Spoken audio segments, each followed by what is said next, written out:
Hello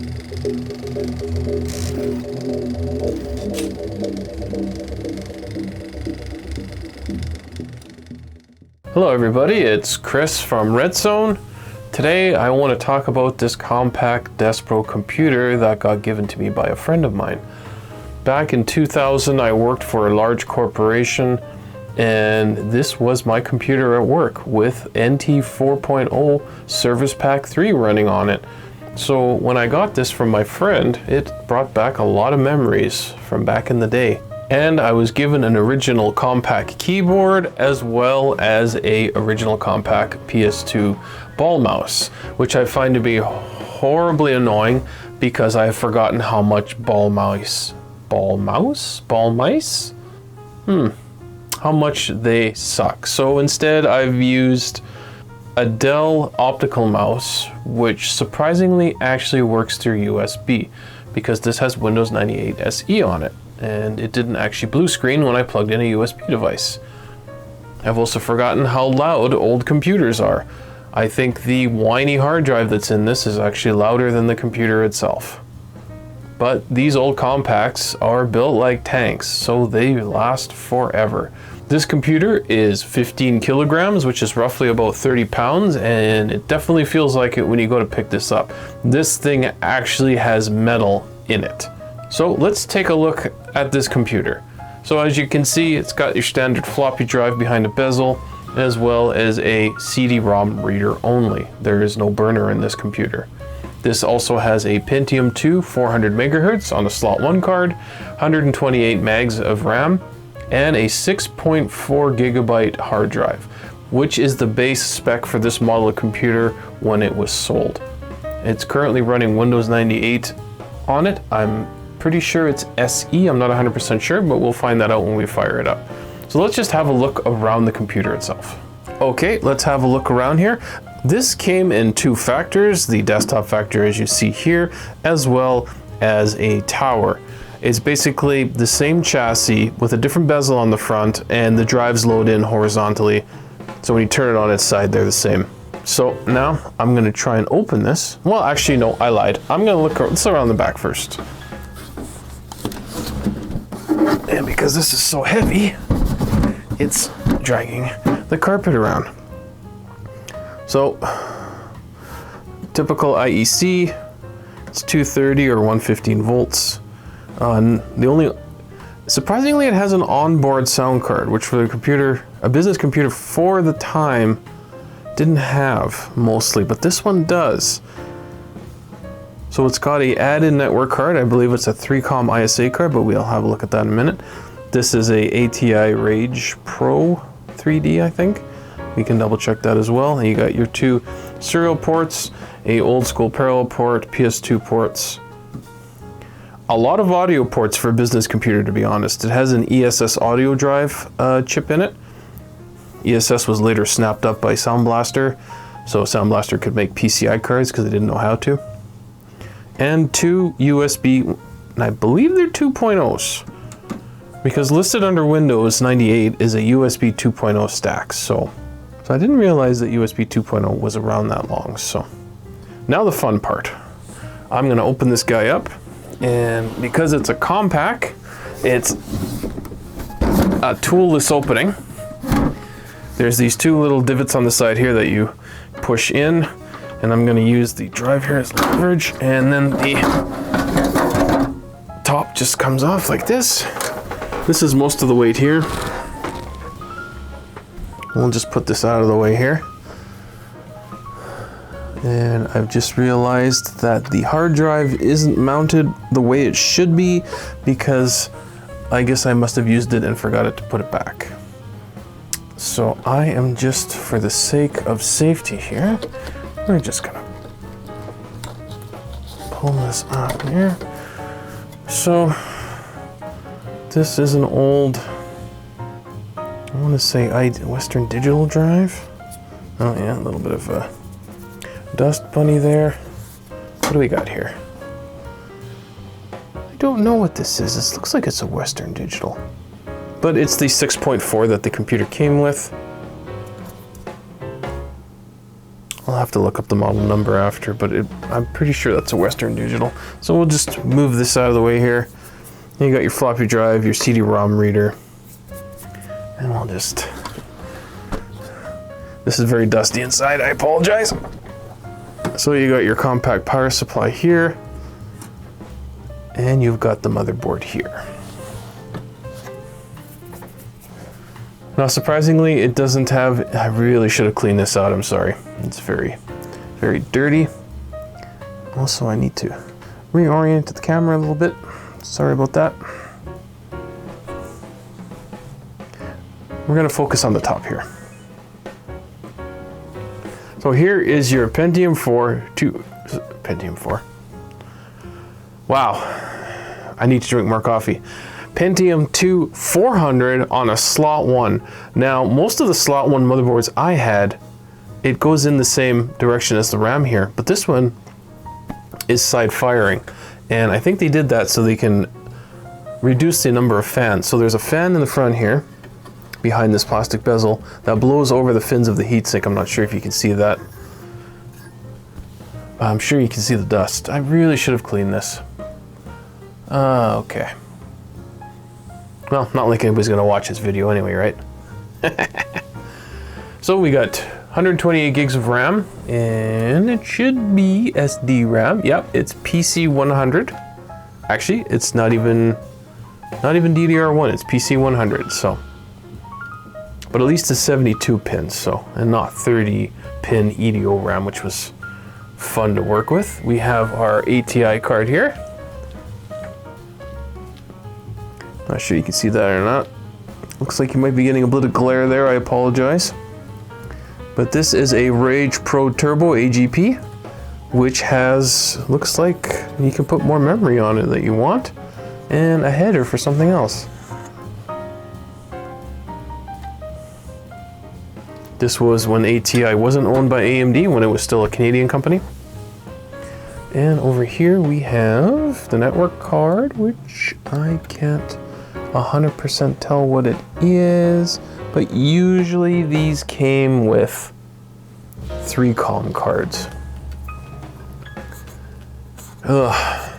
Again, I apologize for this dust. So here's your ESS sound card. Here is your CR. Now this is a 2450 CR. Not the standard CMOS batteries that you find nowadays. And I fired it up this morning just to make sure it still worked, and it came up at the right date and time. So this battery is still good. I don't know where I'd find a 2450 though. And then this board has some very large capacitors on it, which actually these actually look good. I don't see any leakage. As soon as this video is done, I'm gonna be vacuuming this thing out because this is disgusting.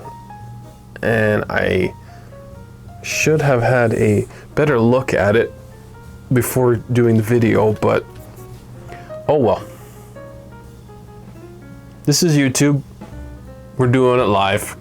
Dust is dust. On the front here we have a speaker, which actually, considering it's just a single 4-inch speaker, actually sounds pretty good. I'm surprised. And this power supply is a 200 watt ATX power supply. This giant power supply is only 200 watts. Times have changed. So this is the quick look at a Compaq Deskpro desktop factor. So I will put this back together and we'll fire it up and just have a look at the operating system. Okay, so I got this put together, and after getting this keyboard under the lights here, I don't know if this is showing up on camera or not, but this looks very nicotine stained. This thing needs to be retro-breaded in the worst way. There's the original color. And this is the color. I'm not sure if that's gonna come through on the camera or not, but it looks pretty bad.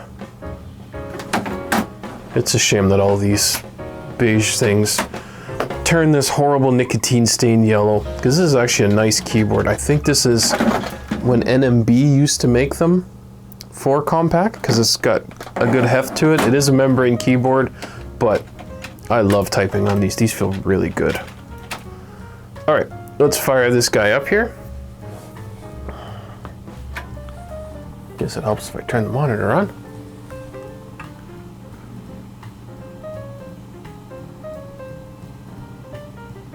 I can now hear that one of the fans is making a clunking noise, so I need to take that apart and grease it before it dies. So let's just have a look in the BIOS here. If you have worked with any HP desktops, I would say in the last 10 years, you'll recognize this BIOS. So when HP bought Compaq, they kept their BIOS. They kept this BIOS up until when they switched their business desktops over to UEFI, and then it has a new BIOS in it. But this is the old school BIOS.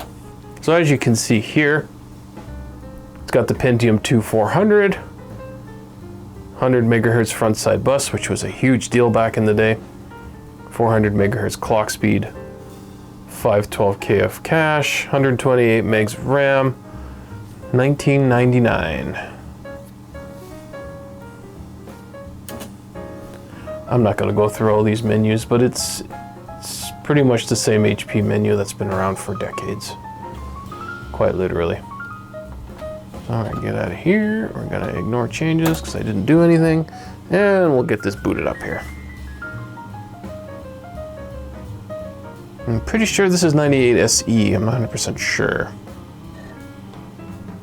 Surprisingly, the drive does open and read discs, considering how old it is. That's impressive.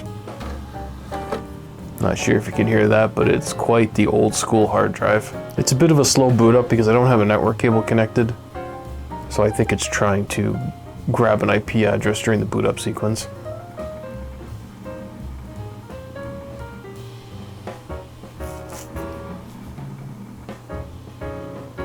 No, just good old Windows 98 security.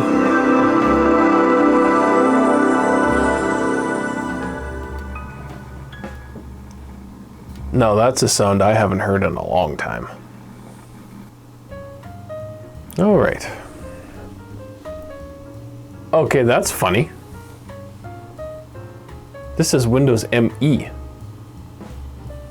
Is this actually ME? Thought it was 98. Well, I used Windows ME when it came out for about a week, and no, this can't be Windows ME because this has DOS in it. Windows ME didn't have a DOS subsystem. Okay, well that's conflicting information. On one screen it says Windows 98.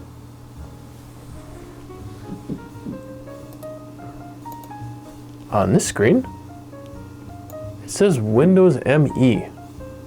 I will have to Google this number here and see what it actually belongs to.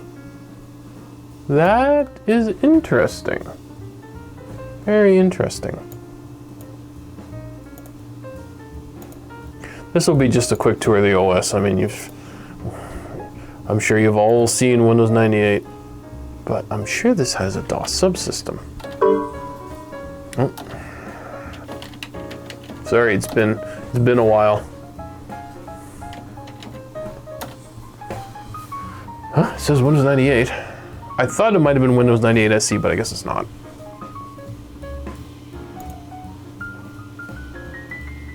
Let's just have a quick look at Device Manager here.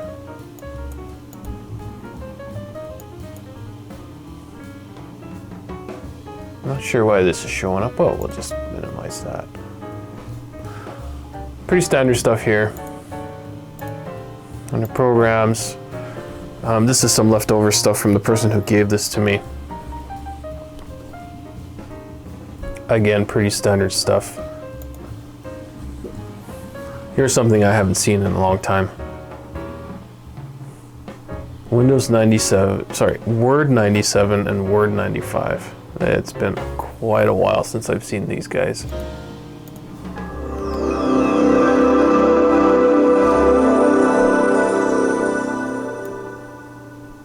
I forgot that it did that. How funny is that? Oh, I can't really see.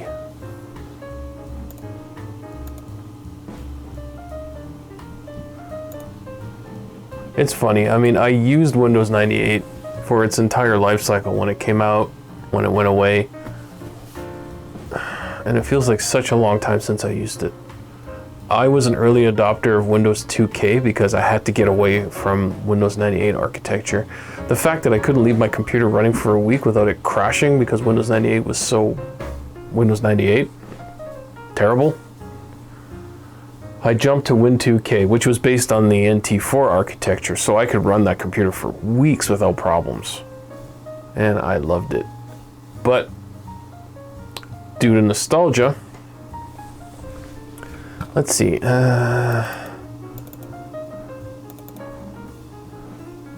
So here's the ESS audio drive. I was just wondering if there's any MIDI files on here we can play for that. What was it? DC, Windows.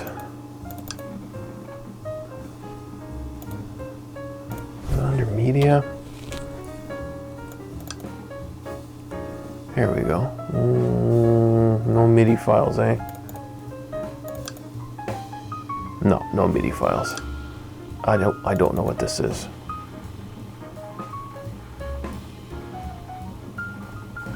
Only a fool tries to fool Mr. T. Okay, that was interesting. I forgot how ugly Media Player was. I still use Media Player Classic to this day because this interface is just so 90s. Unbelievably 90s. Unfortunately, I don't have any of the Windows MIDI files. Let me see. I don't think I can get to, yeah, I don't think I can get to any of them on here. Oh well. You were able to hear a bit of the speaker. Surprisingly loud. Surprisingly good.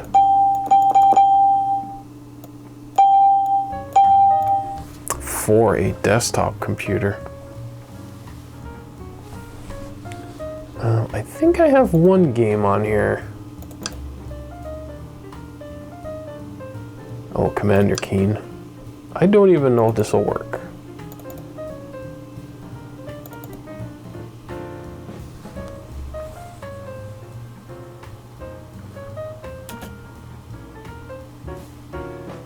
Oop.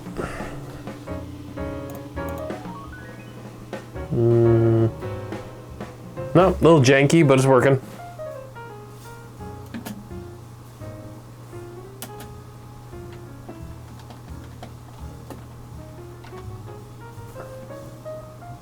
There we go, Commander Keen.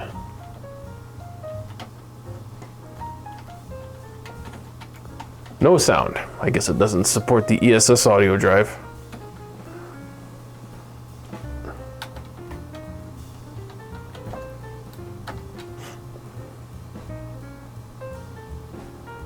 PC speaker.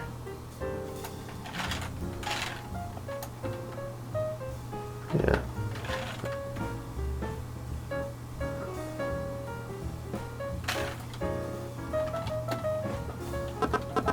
There we go.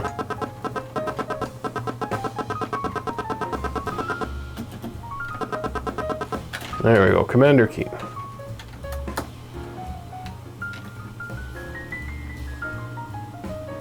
So this concludes our little tour of the Compaq Deskpro EN desktop factor. This brings back a lot of memories for me. These old tanks, they run forever. Well, that's it for now. Thanks for watching. Please like, comment, and subscribe for more content. And I'll be back with another video. Catch you later.